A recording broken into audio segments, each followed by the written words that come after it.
Netflix just proved Paramount buying Warner Brothers Discovery is the right call. And it was. It's not a great situation overall, but between the two, you're better off with Paramount. It's just the way it goes. That's a nice little image, isn't it? Yeah. Plus, blue is more the color of Paramount, and then red for Netflix.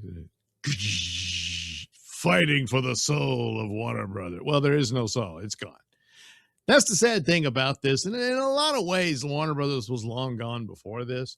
I mean, this is what, I don't know, in recent years, the third merger for Warner Brothers. So Matt McClellan puts an editor's note. The following is an editorial and contains opinion and analysis. Well, that's okay, Matt, because I'm pretty sure I agree with you. So, because I thought this going in that, yes, Paramount was the better of the two entities. So Paramount buying Warner Brothers Discovery is looking more like the right call by the day, and Netflix may have just proved it. During the bidding war for WBD, Netflix tried to calm Hollywood by insisting it would respect theatrical releases.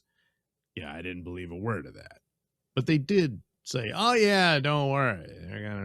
The pitch was simple. Don't worry. Warner Brothers movies would still go to theaters. Netflix was not here to kill the theatrical business. Yeah. You see, what I think would have happened had they won it and got Warner Brothers is they would have respected what movies that were already in the hopper. They're on the schedule. Those would be released theatrically and then, of course, end up on Netflix. And they would honor that. Once you went through those films, any new productions under the purview of Netflix over Warner Brothers properties and all that, those would be solely Netflix films. So anyway, Matt continues. Now comes the problem. Netflix film chief Dan Lin recently told New York Times via Deadline and Variety, the streamer has accepted it simply will not work with filmmakers who still want theatrical releases. So and there's quite a few. Yeah, you can go through the names of, very famous directors and whatnot, and this is what they want. Maybe Nolan is about to torch his career with that stupid Odyssey film, but he's got a pretty good track record, and he's probably the most consequential director of the moment. But he's very serious about theaters. And so, no deals with Netflix, So the quote is, there's a group of filmmakers who still want theatrical. Those guys, huh? Those are filmmakers that we've accepted we just won't work with. So, you see what I mean? They were not going to honor Warner Brothers movies, except just to finagle the deal. If that's what they had to do, then they would, okay, the movies you already got underway, those will get released in theaters. But after that, So which is it? Was Netflix really going to protect Warner Brothers as a theatrical studio? Or was it only saying what it had to say while trying to win one of the biggest media deals in Hollywood history? The latter. Yeah, they said what they had to. I still say, they would have honored the initial films. But going forward, no. Netflix's theatrical pitch always sounded a little too convenient. The company has spent years conditioning audiences to expect movies at home, not in theaters. Its entire model is built around keeping subscribers on the platform. Yes. Theatrical windows are useful when Netflix needs awards, buzz, a major film maker, or public relations win. But they have never been the heart of the business. During the WBD fight, Netflix had every reason to sound friendly to theaters. Warner Brothers is not just another content library. It is Batman, Superman, Harry Potter, HBO, New Line, and one of the most important theatrical studios in the business. Netflix could not openly tell Hollywood, theater owners, and regulators that it planned to treat Warner Brothers like another streaming content pipeline. So it said the opposite. And this is not some abstract policy. Filmmakers have already been walking away from Netflix over exactly this. The Duffer brothers left for Paramount. Joseph Kosinski took F1 elsewhere over the lack of a theatrical plan. Emerald Fennell reportedly passed on a bigger Netflix bid for Wuthering Heights to protect a proper rollout. Zach Krieger's The Flood stalled at Netflix over the theatrical and landed at Warner Brothers. Even Ryan Johnson had to fight the company for a wide release of Knives Out. Yeah, okay. Netflix's own track record is the problem. Many of the same voices attacking Paramount's WBD deal appeared far more comfortable with Netflix taking over Warner Brothers, even though Netflix has never treated theatrical releases as the core of its business. Well, that's because they've got it in their head that Paramount is overwhelmingly MAGA and pro-Trump. It isn't, but that's what they believe. And that's it. They can't see straight. If your concern was for a theatrical release, there was really ever only one choice out of this. You know, and he said it himself. It's like they're a streaming service, so they want people to subscribe to Netflix. That's the business model. That being said, I think a theatrical run could go a long way to help them. They make that money. It's movies they own. And then future viewing of it, well, you got to sign up for Netflix. You know, and then that would be the model. But I guess they've decided that that's not viable. Seems a little odd to me, but I don't know. I'm not in the streaming business, so what do I know? But that's what they're holding to. Lynn's comments now make Netflix's sales pitch look even thinner. If Netflix does not want to work with filmmakers who want theatrical releases, then handing Warner Brothers to Netflix would have been a disaster waiting to happen. Well, yeah, then they wipe out yet another studio, shrinking the industry that have no interest in theatrical releases. So anyway, Paramount's argument is not complicated. Keep both studios alive, make more movies, and keep feeding theaters. David Ellison has committed to releasing at least 30 theatrical films a year from the combined Paramount and Warner Brothers operation, at least 15 from each studio, with a minimum 45-day theatrical window before titles move to streaming. Whether every one of those movies works as a separate issue, but the direction is the important part. The plan is more output, not less. Now, of course, going forward, yeah, if you have more bombs than successes, and then, well, we're going to shrink that down from 30 to maybe 15. You know, if it's that bad. But nevertheless, they're making the effort, and they show no signs of wanting to cut off theaters. Netflix, the exact opposite.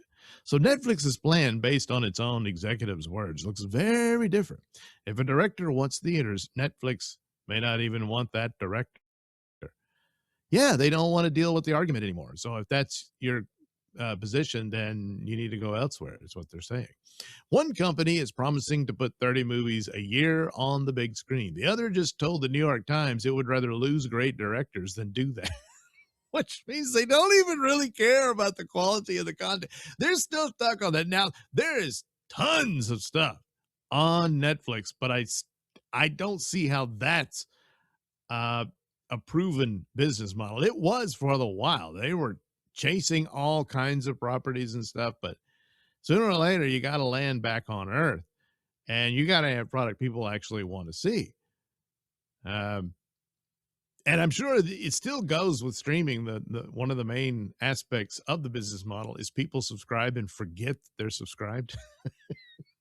The real threat to Netflix is people remembered they're subscribed and then they cancel it. Now, there's also the binge model that came out, but those came out of shows that were must-see and popular, you know?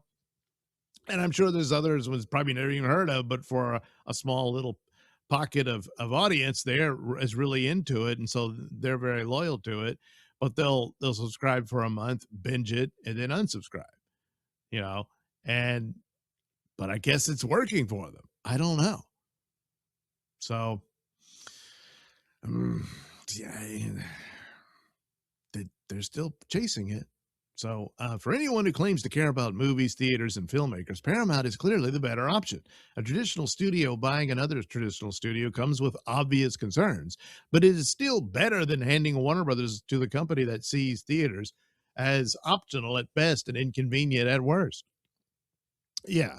And I mean, still, the whining about one studio consuming the other, it's because the industry is in terrible shape. You've done terrible damage to it. So all these people whining about it, some of them are the villains that caused this. So this is the consequence of failure. And in order to survive, the companies had to merge into one. And that's how that works. So yeah, it shrinks down the options, but that's the reality. Netflix winning would have cut off the option entirely, damn near. I mean, you'd still have Paramount, but Paramount really wanted Warner Brothers. So, and they're thinking they needed it, you know, to plunge that amount of money at a time like this. But they did.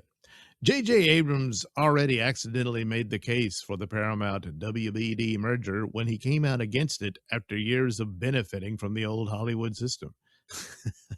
Now, Netflix has now made the argument even stronger. The fight is getting even messier. Deadline reports that in a June 5th letter to the Department of Justice, Paramount accused Netflix of running a scorched earth campaign to poison regulators against the WBD merger as the deal continues under review. Netflix called the accusation absurd, insisting it walked away months ago and is focused on its own business. Yeah, you were chasing it hard. You just didn't have the cash.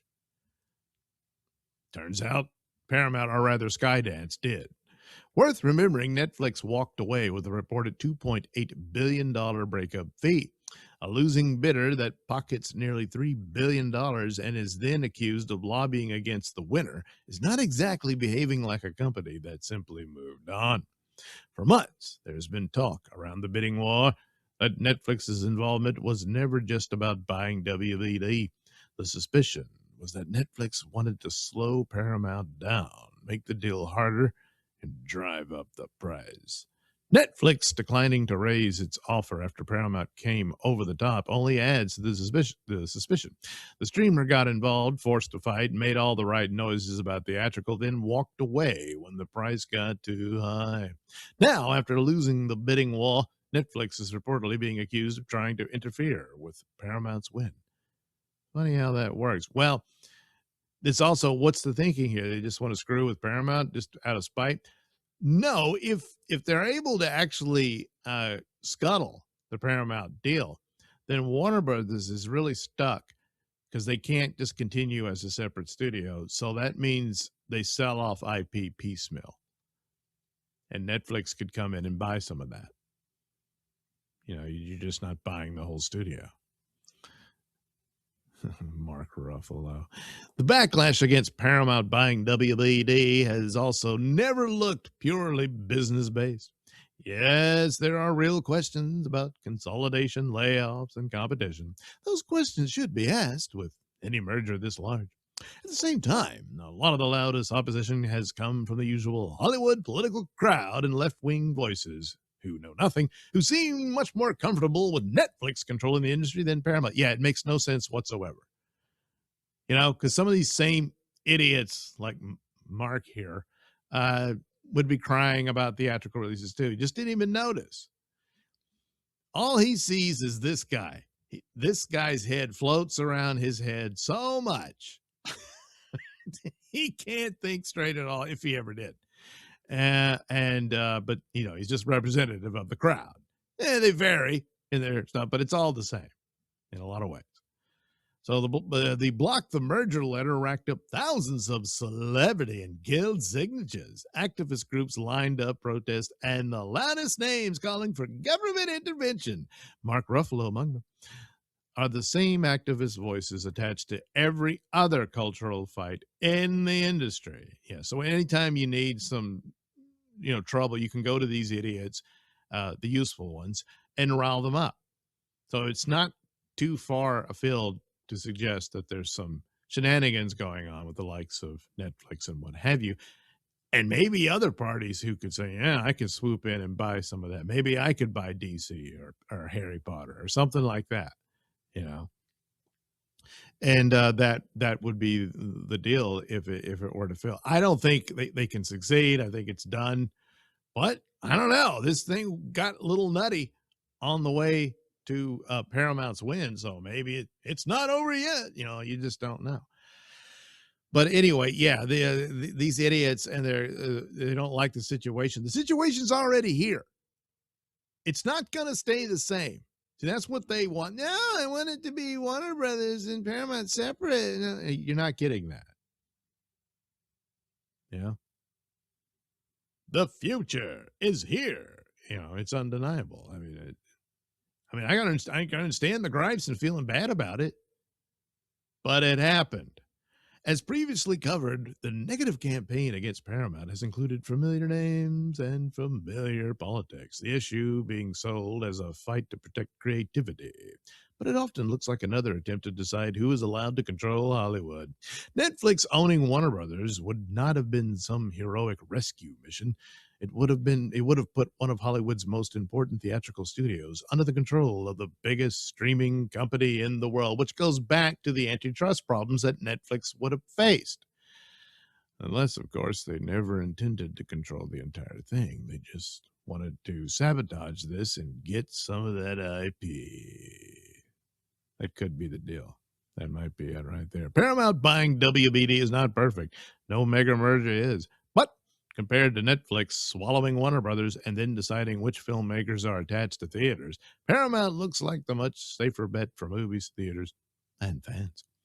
Netflix spent the bidding war telling Hollywood not to worry. Its own film chief just gave everyone a reason to be thankful.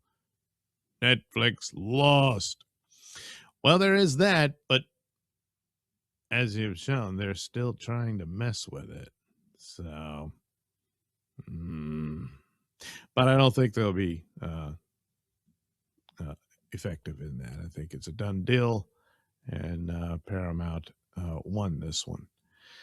So there you go. Yeah, I think I agree with the conclusion. This was the better deal of the two out of a bad situation overall anyway. But nevertheless, yeah, the better side won in this particular bidding merger war.